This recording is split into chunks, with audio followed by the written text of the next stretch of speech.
మొట్టమొదట పత్రికా సోదరులకు ముఖ్య నాయకులకు అందరికీ నమస్కారాలు. ఈరోజు చాలామంది అడుగుతా ఉన్నారు, కార్యకర్తలు, ముఖ్య నాయకులు, సోదరుడు పార్టీ మారేడు మారింది కాబట్టి మీరు మారుతారా అనేది మొట్టమొదట దానికి ఎన్నికలకు ముందు కూడా చెప్పినాం. పార్టీ మారుతారంటే మారమని చెప్పినాం, ఇప్పుడు కూడా చెప్తున్నాం. బీఆర్ఎస్ పార్టీలే కొనసాగుతాం. కేసీఆర్ ఉన్న రోజులు పార్టీలో ఉంటాం, కేసీఆర్ గారు వెంబడే ఉంటామని చెప్పి స్పష్టంగా కొడంగల్ ముఖ్య నాయకులకు, కార్యకర్తలకు తెలియజేస్తున్నాం. అదే కాకుండా ఈరోజు కొడంగల్కు మంచి అవకాశం వచ్చింది. కొడంగల్ నియోజకవర్గానికి ముఖ్యమంత్రి అవకాశం వచ్చింది. నేను ఒకటే ముఖ్యమంత్రి గారికి కోరుతున్నా, కొడంగల్ నియోజకవర్గాన్ని సుమారు 4-5 వేల కోట్లు పెట్టి అభివృద్ధి చేయాలి. పార్టీలకు అతీతంగా, రాజకీయాలకు అతీతంగా మేమందరం సహకరిస్తాం. గతంలో నేనే ఎన్నికలకు ముందే 950 కోట్లు తీసుకొచ్చినాం. ఈరోజు పంచాయతీరాజ్ రోడ్లకు 217 కోట్లు తీసుకొచ్చినాం. చెక్ డ్యాంలకు 75 కోట్లు తీసుకొచ్చినాం. 2 మున్సిపాలిటీలకు 40 కోట్లు తీసుకొచ్చినాం. అదే కాకుండా ఈరోజు R&B రోడ్లకు 188 కోట్లు తీసుకొచ్చినాం.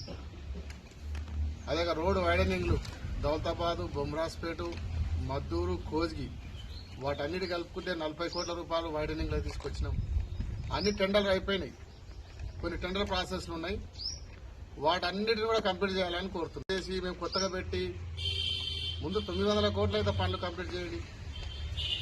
అది కూడా మన కొడంగల్ అభివృద్ధి కోసమే తీసుకొచ్చినాం, గ్రామాల అభివృద్ధి కోసమే తీసుకొచ్చినాం, ప్రజల అవసరాలకే తీసుకొచ్చినాం తప్ప ఏదో ఒక్క పార్టీకి సంబంధించింది కాదు అది.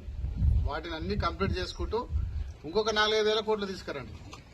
చాలా సంతోషిస్తాం. కొడంగల్ అభివృద్ధి జరగాలని మేము అందరం కోరుకుంటున్నాం. నేను కూడా గెలిచినప్పటి నుంచి 5 ఏళ్లు కొడంగల్ అభివృద్ధి కోసమే పాటుపడినాం. ప్రతి తాండల రోడ్ వేయించినాం, ప్రతి గ్రామంలో రోడ్ వేయించినాం. కాబట్టి తెచ్చిన వర్కులన్నీ కూడా క్యాన్సల్ చేయకుండా వాటిని కంప్లీట్ చేయాలని మొట్టమొదటి డిమాండ్ చేస్తున్నాం. అదే కాకుండా గతంలో పనులు చేసిన మా కార్యకర్తలు కానీ, సర్పంచ్లు కానీ చాలా మంది పనులు చేసినారు. ఆల్రెడీ రికార్డులు అయినాయి. అధికారులు కొంతమంది నాయకుల ఒత్తిడితోని అధికారులు ఇబ్బంది పెడతా ఉన్నారు. మేము బిల్లులు చేయము, రికార్డు చేయము, ఇది మంచి పద్ధతి కాదు. మేము 5 ఏళ్ళు అధికారంలో ఉన్నప్పుడు పార్టీలకు అతీతంగా పనిచేసినాం. ఏ కాంగ్రెస్ పార్టీ అనో, బీజేపీ పార్టీ అనో ఎవరిని చూడలే. అన్ని పార్టీలు సమానం అని చెప్పి అభివృద్ధిలో ముందుకు పోయినాం. ప్రతి ఒక్కరికి కూడా ఎవరికి ఇబ్బంది కాకుండా పనిచేసినాం. కానీ ఇప్పుడు కాంగ్రెస్ పార్టీ నాయకులు ఇబ్బంది పెట్టి అధికారులను బెదిరియడం, ఏఈలను బెదిరియడం, ఒక ఈ మాత్రము నువ్వు లెటర్ తెస్తేనే నేను బిల్లు చేస్తా. ఒక వికారాబాద్ సంబంధించిన ఈ గారు, తాండూరు సంబంధించిన ఈ గారు, మీరు తిరుపతిలో లెటర్ తెస్తేనే అగ్రిమెంట్ చేస్తా, తిరుపతిలో లెటర్ చేస్తేనే బిల్లు చేస్తా అనేది మంచి పద్ధతి కాదు. ఎవరు శాశ్వతం కాదు. కాబట్టి ఇప్పుడైనా అధికారులు మార్చుకొని కలెక్టర్ గారి దృష్టి తీసుకుపోతాం. ఎవరైతే గతంలో పనులు చేసిండ్రో, రికార్డ్ అయిందో, సర్పంచ్లే కానీ గ్రామాల్లో ఉన్న పార్టీ నాయకులే అన్ని కూడా బిల్లులు చేసి ఇవ్వాలని నేను ప్రభుత్వాన్ని డిమాండ్ చేస్తున్నాను. ఎక్కడైనా ఇబ్బంది పెడితే మేము ముందు ఉద్యమానికి తెరదీస్తామని తెలియజేసుకుంటున్నాను. అదే కాకుండా ముఖ్యంగా గతంలో గౌరవ మాజీ ముఖ్యమంత్రి కేసీఆర్ నాయకత్వంలో ప్రాజెక్టులు కట్టినాడు. ఎన్ని ప్రాజెక్టులు కట్టినా కూడా కేంద్ర ప్రభుత్వం చాలా ఒత్తిడి తెచ్చింది. గతంలో కూడా ప్రాజెక్టులన్నీ కూడా కేంద్ర ప్రభుత్వానికి అప్పచెప్పమంటే గతంలో అప్పచెప్పలేడు.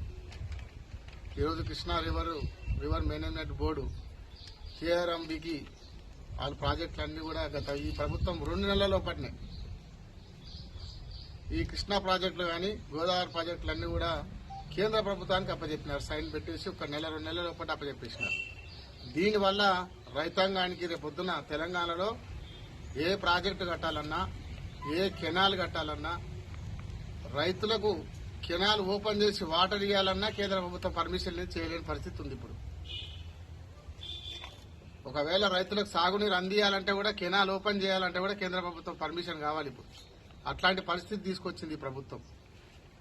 కాబట్టి దానికి నిరసనగా ఈరోజు తెలంగాణ ప్రాజెక్టులు కేంద్ర ప్రభుత్వానికి అప్పజెప్పినందుకు నిరసనగా నల్గొండలో 13 తారీఖు నాడు నిరసన బహిరంగ సభ తెలియజేసుకుంటున్నాం. దానికి భారీ ఎత్తున కొడంగల్ నుంచి సర్పంచులు కానీ ఎంపీటీసీలు కానీ ముఖ్య నాయకులందరం కూడా తరలి రావాలని చెప్పి కోరుకుంటున్నాం. అందరం కూడా తరలి వెళ్తున్నాం. ఆ సభ సందర్భంగా కూడా ఇక్కడ ఏర్పాటు చేయడం జరిగింది.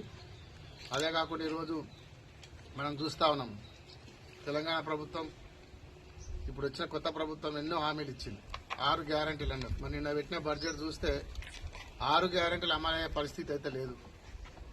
ఎగ్జాంపుల్ ఒక వ్యవసాయానికి తీసుకుంటేనే రైతు భరోసా కింద 22,000 కోట్లు కావాలి. వాళ్ళు చెప్పిన ప్రకారంగా రైతు భరోసా కింద ఎకరాకి 15,000 ఇస్తామని చెప్పినారు. ఎకరా 15,000 అంటే దాన్ని మొత్తం టోటల్ చేస్తే 22,000 కోట్లు కావాలి సంవత్సరానికి. కానీ బడ్జెట్ పెట్టింది 19 కోట్లే, 19,000 కోట్లు పెట్టినారు.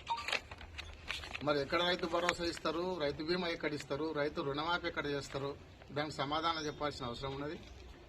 కాబట్టి వీళ్ళు గృహజ్యోతి కానీ రైతు రుణమాఫీ కానీ ఏ కార్యక్రమం కూడా తులం బంగారం అన్నారు, వెంబడి తులం బంగారం ఇస్తామన్నారు. తులం బంగారం ఎక్కడ పోయింది? రుణమాఫీ చేస్తామన్న 2 లక్షలు వెంబడే జనవరి 9 తారీఖు నాడే రుణమాఫీ చేస్తారు, మొత్తం రుణాలు తెచ్చుకోండి అని చెప్పినారు ముఖ్యమంత్రి గారు గతంలో.